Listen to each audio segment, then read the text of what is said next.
नमस्कार बच्चों, मैं हूँ ए कुमार और द स्टडी ट्यूटर में आपका स्वागत।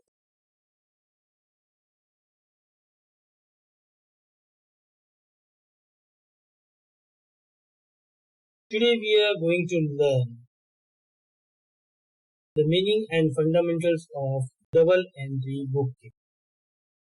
ये आपके क्लास 11 के सेकंड चैप्टर से रिलेटेड है और ये पार्ट 1 है।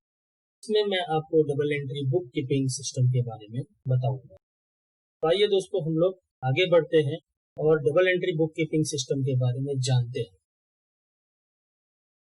तो पहले हम डबल एंट्री बुक कीपिंग के मीनिंग और डेफिनेशन के बारे में जानेंगे।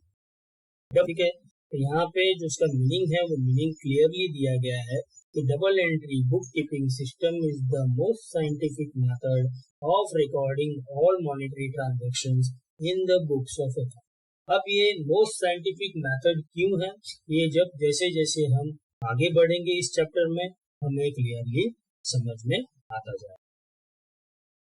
ये है लूका डी बार्गो पैसियोनी। अब ये कौन है? ये जो double entry book keeping system है, इसके बारे में पूरी दुनिया को इसका जो double entry book keeping system का जो ज्ञान है वो इन्होंने दिया था, लूका डी बार्गो पैसियोनी। और ये एक इटालियन मर्चेंट थे। 10 नवंबर 1494 को इन्होंने डबल एंट्री बुक सिस्टम के बारे में लोगों को बताया और इस दिन को हम सभी लोग इंटरनेशनल अकाउंटिंग डे के हिसाब से सेलिब्रेट करते हैं। ठीक है दोस्तों, तो आगे बढ़ते हैं हम लोग। Now this system of bookkeeping is based on the fact that there are two aspects. अभी ये जो बुक कीपिंग सिस्टम है ये किस पे बेस्ड है? ये बेस्ड है दो एस्पेक्ट पे ऑफ एवरी बिजनेस ट्रांजेक्शन। कोई भी बिजनेस ट्रांजेक्शन में दो एस्पेक्ट होता है, एक लेना एक देना। ठीक है ना? तो every business transaction involves two persons और अकाउंट्स और पार्टीज। तो कोई भी बिजनेस ट्रांजेक्शन अगर आप देखेंगे उसमें दो लोग इन्वॉल्व, दो पर्सन इन्वॉल्व होंगे या दो पार्टी इन्वॉल्व होगी। Wherein one is the receiver of the benefit and the other is the giver of the benefit. इसका मतलब क्या है? कोई भी बिजनेस ट्रांजेक्शन को अगर आप गौर से देखेंगे तो उसमें दो बिजनेस दो लोगों के बीच में होगा या दो पार्टी के बीच में। उसमें से एक जो है वो रिसीवर होगा बेनिफिट का और एक होगा गिवर। अभी रिसीवर ऑफ द बेनिफिट कैसे, या रिसीवर ऑफ द बेनिफिट का मतलब क्या है? फॉर एग्जाम्पल आप बिजनेस कर रहे हैं, ठीक है, या कुर्सियां बेचने का बिजनेस कर रहे हैं। आपके पास कोई बंदा आया, उसने आपसे कुर्सी खरीदनी चाहिए, उसे आपने कुर्सी बेची। ठीक है, तो आपने जब उसको कुर्सी दी तो उसे जो कुर्सी की बेनिफिट है वो मिली। ठीक है, और आपको क्या मिला? कुर्सी का वैल्यू, यानी कुर्सी बेचने पे जो कुर्सी की वैल्यू है उतनी कीमत आपको मिली। तो सामने वाला जो था जिसे आपने कुर्सी बेची है, he is the receiver of the benefit और आप कौन हुए? You are the giver of the benefit. If something comes into the business, something goes out from the business। इसका मतलब क्या? इसका मतलब है कि अगर आप बिजनेस चला रहे हैं और आपके बिजनेस में कोई चीज आ रही है तो डेफिनेटली आपके बिजनेस से कोई चीज जा रही है। जैसे फॉर एग्जांपल मैं बिजनेस कर रहा हूँ टेबल का, ठीक है, तो मुझे बिजनेस करते समय मुझे क्या करना चाहिए? मुझे स्टॉक रखना चाहिए टेबल का। तो मैंने अगर टेबल का स्टॉक खरीदा तो खरीदने के बाद जितने भी टेबल का मूल्य है उतना मुझे चुकाना पड़ेगा। तो मैंने टेबल लिए और टेबल का वैल्यू मैंने दिया। तो एक हाथ मैंने टेबल लिया और दूसरे हाथ मैंने टेबल की वैल्यू दी। तो इसका मतलब अगर कोई चीज मेरे बिजनेस में आती है तो डेफिनेटली कोई चीज मेरे बिजनेस से जाती है। अगर टेबल आया तो कैश भी गया, बरोबर है ना? कैश कैसे गया? टेबल का जो वैल्यू है वो मुझे देना है, मुझे फ्री में थोड़ी टेबल मिलेगा या स्टॉक मिलेगा। ठीक है, see if something goes out then something comes in the business. अगर आपका कैश बाहर जा रहा है तो डेफिनेटली स्टॉक भी आपके बिजनेस में आएगा। तो recording of two aspects of monetary transactions in books of accounts in terms of debit and credit is called double entry system of bookkeeping. So recording of two aspects of monetary transactions. किसी भी monetary transaction के दो aspects को जब आप record कर रहे हैं अपने बुक्स ऑफ अकाउंट में in terms of debit and credit, it is called double entry system of bookkeeping. ठीक है।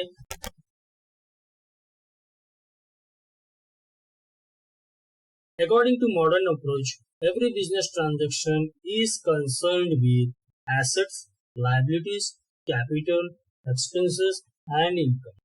जैसे कि फॉर एग्जाम्पल मैं बिजनेस कर रहा हूँ, मैंने बिजनेस के लिए एक फैक्ट्री खरीदी, वो हो गया मेरा एसेट। मैंने बिजनेस के लिए एक मशीन खरीदा, वो हो गया मेरा एसेट। अब ये मशीन खरीदने के लिए मैंने बैंक से लिया लोन, ये हो गई मेरी लायबिलिटी। बिजनेस स्टार्ट करने के लिए मैंने कुछ पैसे डाले अपनी तरफ से, वो हो गया मेरा बिजनेस कैपिटल। अब बिजनेस करते समय मुझे कुछ एक्सपेंसेस है, जैसे कि इलेक्ट्रिसिटी बिल भरना है, लोगों की सैलरी देना है, ठीक है ना, या कोई फीस भर देना है, तो वो हो गया मेरा बिजनेस रिलेटेड एक्सपेंसेस। अब मेरा जगह जो मेरी फैक्ट्री है वो बहुत बड़ी है, उसमें से आधा पोर्शन मैंने भाड़े पे दे दिया, तो ये हो गया मेरा इनकम। जो भाड़ा मुझे मिला, रेंट मिला, वो हो गया मेरा इनकम। तो आज देखा जाए तो every business transaction is concern with assets, liabilities, capital, expenses and income. Now methods of recording accounting information. हम जो भी अकाउंटिंग इंफॉर्मेशन आता है उसे हमें रिकॉर्ड करना पड़ता है। तो उसे रिकॉर्ड करने के कितने मेथड है? उसे रिकॉर्ड करने के दो मेथड है, एक है इंडियन सिस्टम, दूसरा है इंग्लिश सिस्टम, ठीक है। अब इंग्लिश सिस्टम में भी दो मेथड है, एक है सिंगल एंट्री सिस्टम, दूसरा है डबल एंट्री सिस्टम। तो अब हम लोग इंडियन सिस्टम के बारे में, जो एक मेथड है उसके बारे में हम जानते हैं। Indian system maintains records in Indian language. तो इंडियन सिस्टम में क्या होता है, इंडियन सिस्टम में जो भी रिकॉर्ड्स, जो भी ट्रांजैक्शन को हम रिकॉर्ड करते हैं उसे यहाँ पे लोकल लैंग्वेज में रिकॉर्ड किया जाता है, जैसे कि मराठी, हिंदी, उर्दू, गुजराती एक्सेट्रा। और इसे it is also called as Mahajani देशीमाला system. In this system transactions are recorded और maintained in long books known as बही खाता एंड क्लोज। बच्चों, आपने पुराने जमाने की मूवीज देखी होगी, उसमें बहुत सारी मूवीज में एक मुनीम जी हुआ करता था, वो लंबा सा बुक लेके अपने लैंडलॉर्ड के पीछे पीछे घूमता था कि भैया इसका इतना पैसा देना बाकी। तो वो क्या होता था, वो होता था बही खाता। इस तरह का बही खाता होती। तो सिस्टम ऑफ ये जो सिस्टम है it is not based on double entry system of account. इस सिस्टम में कोई भी जो ट्रांजेक्शन होता था उसे double entry system of accounting के हिसाब से रिकॉर्ड नहीं किया जाता। Thus, it is not a scientific accounting system. इसीलिए इसे साइंटिफिक अकाउंटिंग सिस्टम नहीं कहते। साइंटिफिक अकाउंटिंग सिस्टम में क्या था, अगर एक चीज आपके पास आया है तो डेफिनेटली एक चीज आपके बिजनेस से बाहर गया है। लेकिन जो इंडियन सिस्टम है वो कभी भी डबल एंट्री सिस्टम को फॉलो नहीं करता था, ठीक है। और in India it is still used for small business. ये जो सिस्टम है आज भी छोटे छोटे बिजनेस में इसका उपयोग किया जाता है। जैसे कि तो छोटे मोटे मनी लेंडर हैं, जो लाइसेंस मनी लेंडर हैं, फिर बाद में जो जिनका छोटा मोटा गोल्ड का शॉप है, जिनका छोटा मोटा किराने का शॉप है, वो आज भी इस सिस्टम को फॉलो करते हैं। अब हम देखते हैं दूसरे सिस्टम को, दूसरे मेथड को, दैट इज इंग्लिश सिस्टम।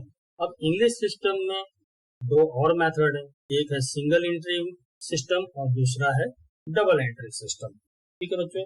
तो यहाँ पे हम सिंगल एंट्री सिस्टम के बारे में जानेंगे। What do you mean by single entry system? This system of accounting records only cash book and personal account.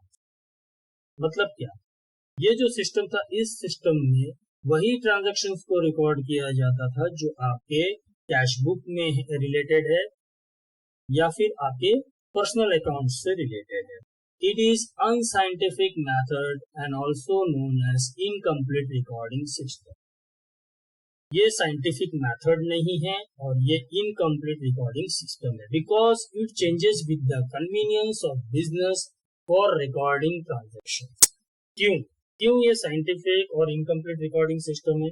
क्योंकि बिजनेस ओनर की जैसी सहूलियत रहती थी वैसे वो अपने बिजनेस के ट्रांजैक्शंस को रिकॉर्ड करता है। This system of accounting does not provide accurate information about financial position of business, और ये आपके बिजनेस के फाइनेंशियल पोजीशन के बारे में कभी भी एक्यूरेट इंफॉर्मेशन नहीं देता, ठीक है। And it is suitable for small business, ये आपके बड़े बिजनेस के लिए सुटेबल नहीं है। छोटा मोटा बिजनेस है, ठीक है, वहां तक ये ठीक है। Now we will come and understand about the double entry system. अब डबल एंट्री सिस्टम क्या है? Double entry system is the most scientific method of recording all business transactions.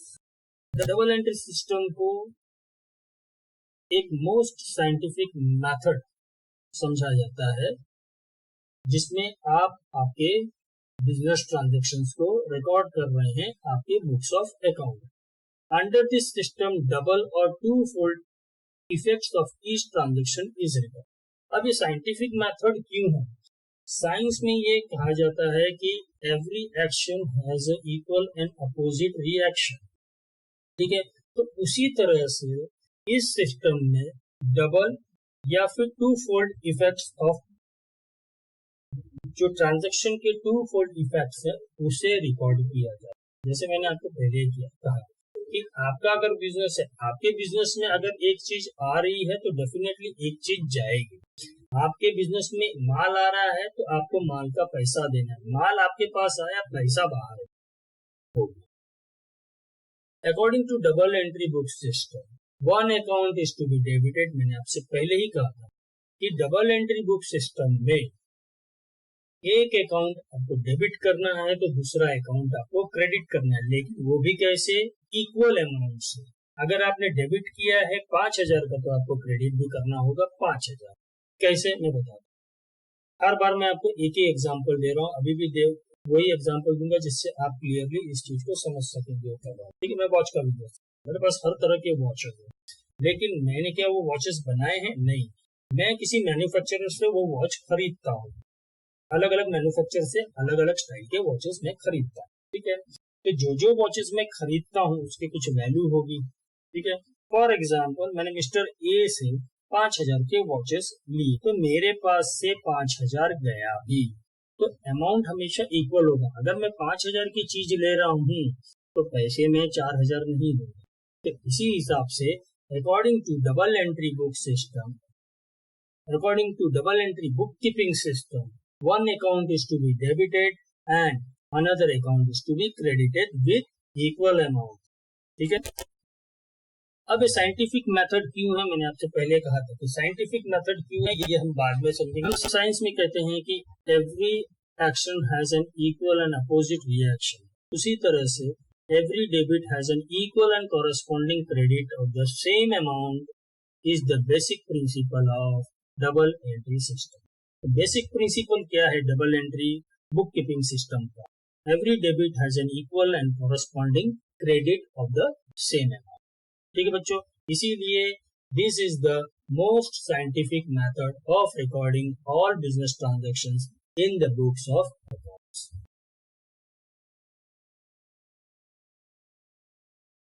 Conventional accounting system, what do you mean by conventional accounting system?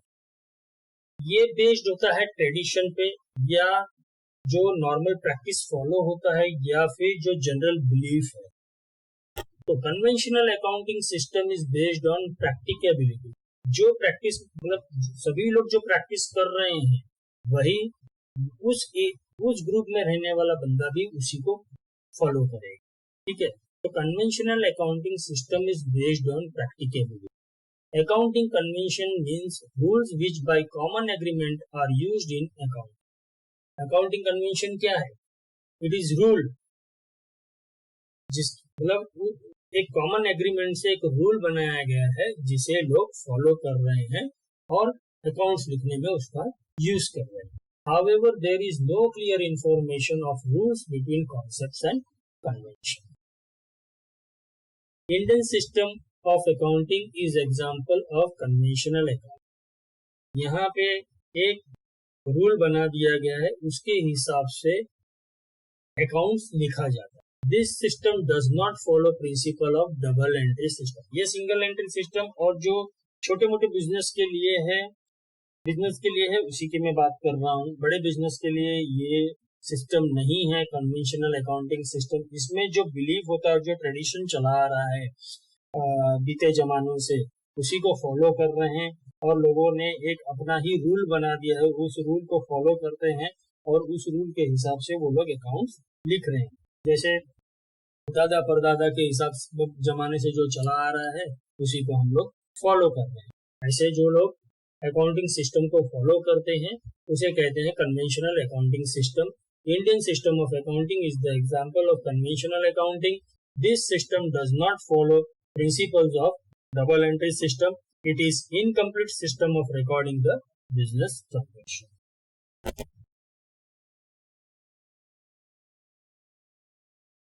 Now what is accounts? इसके definition को ठीक से पढ़ लो एक बार तो आपको अच्छी तरह से समझ में आ जाएगा. An account is a summarized record of transaction relating to a particular person, asset, liability, particular head of expense or income recorded at one place. Account क्या है? एक summarized record of transaction जो किसी person या किसी particular asset या particular liability या particular head of expense और इनकम को एक जगह पे हम रिकॉर्ड करते हैं, उसे क्या कहा जाता है? अकाउंट. ठीक है. In day to day business activity large number of business transactions take place. It affects the several accounts at the end of certain period of time. It is necessary for the businessman to balance the accounts to find out the information. Day to day business activity में हर दिन की जो business activity है उसमें बहुत सारे business transaction होते हैं. ठीक है ना. तो ये जो बिजनेस ट्रांजैक्शन होते हैं ये अलग अलग अकाउंट्स को अफेक्ट करते हैं.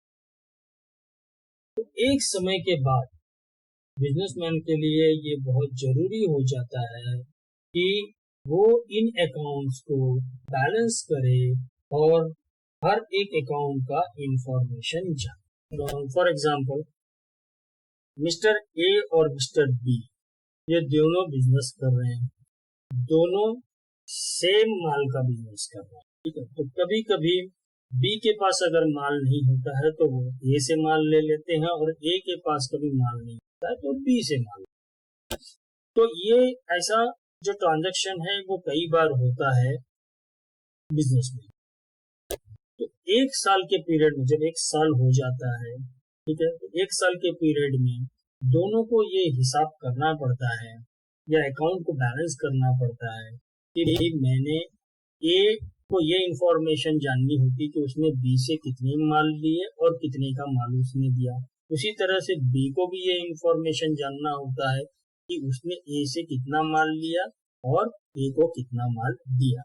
या तो उसे ए को पैसा देना है या तो मिस्टर ए से उसे पैसा लेना है. उसी तरह ए को भी ये इंफॉर्मेशन मिलेगी कि मिस्टर बी को उसे पैसा देना है या मिस्टर बी से उसे पैसा लेना है.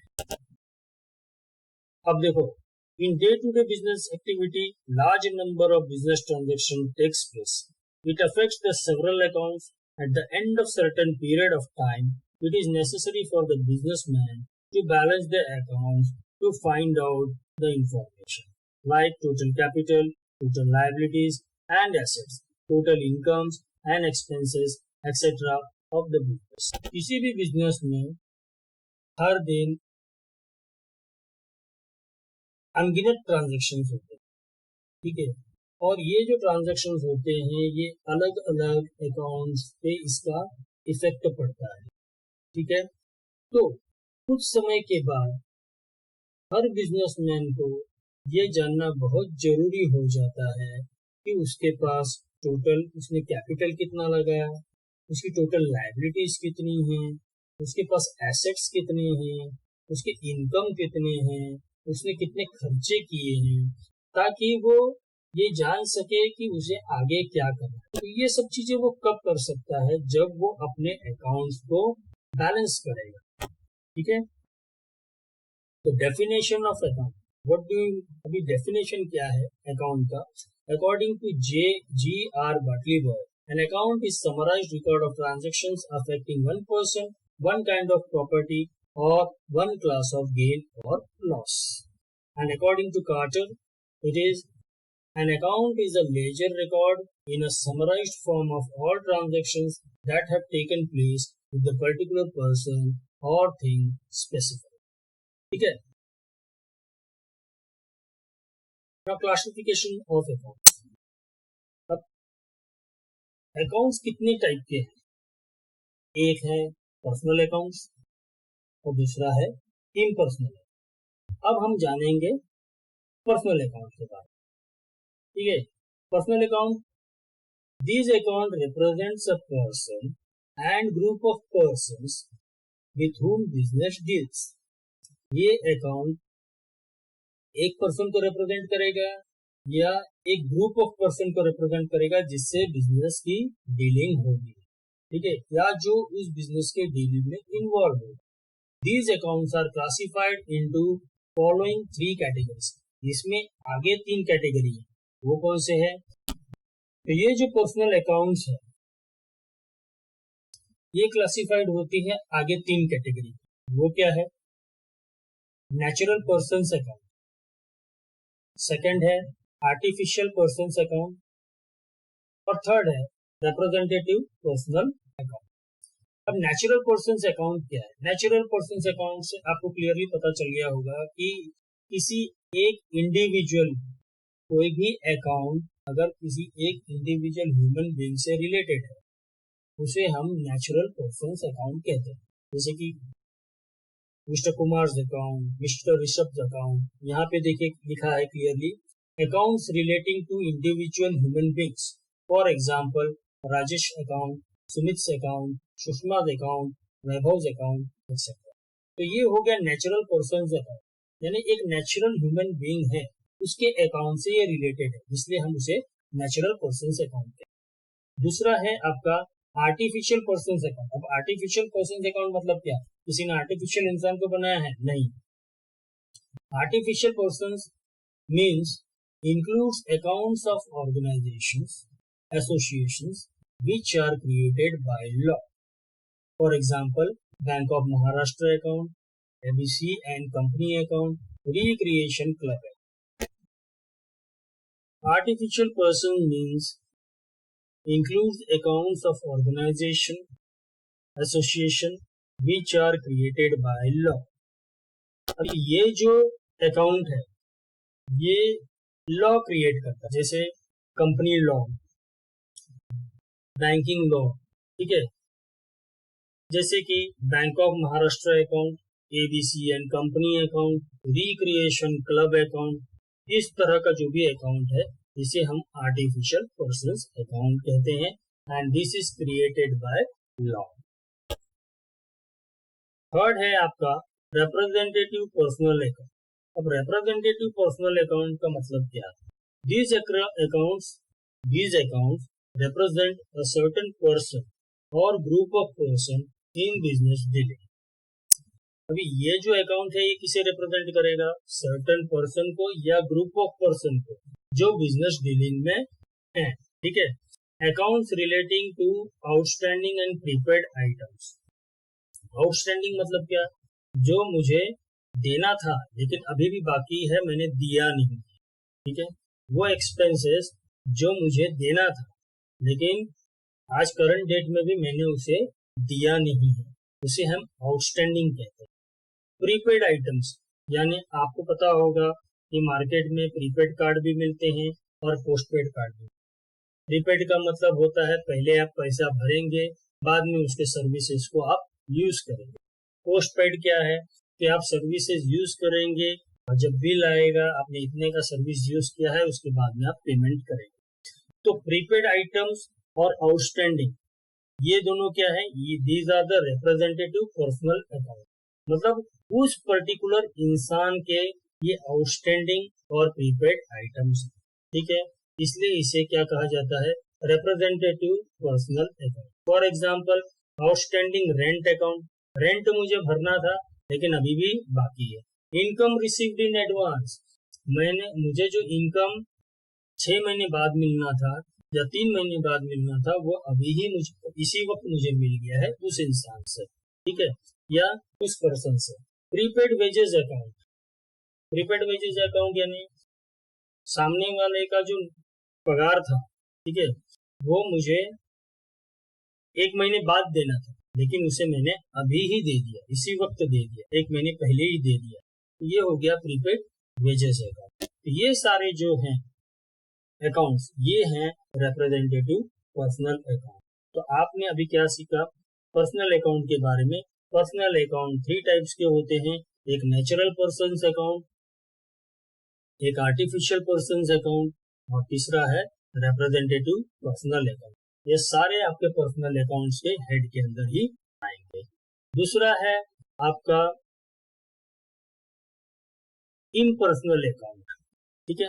अब इम्पर्सनल अकाउंट क्या है, impersonal accounts are classified into following 2 categories, one is real account and the other one is nominal accounts, ठीक है।